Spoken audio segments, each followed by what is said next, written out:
जंगली हाथी देखा जाई दंता आक्रमण में युवक मृत।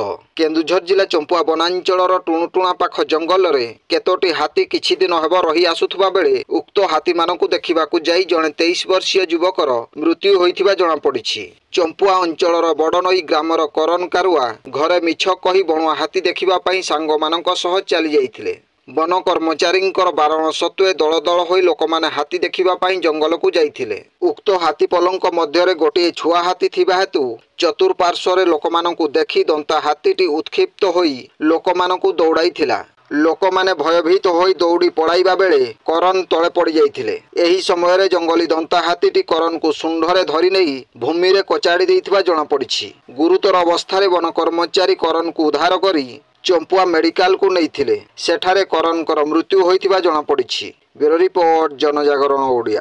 वीडियो गुड़िक आपण मानकु भल लागुथिला हम चैनल को सब्सक्राइब करने सह लाइक शेयर करने को भूलंतु नहीं।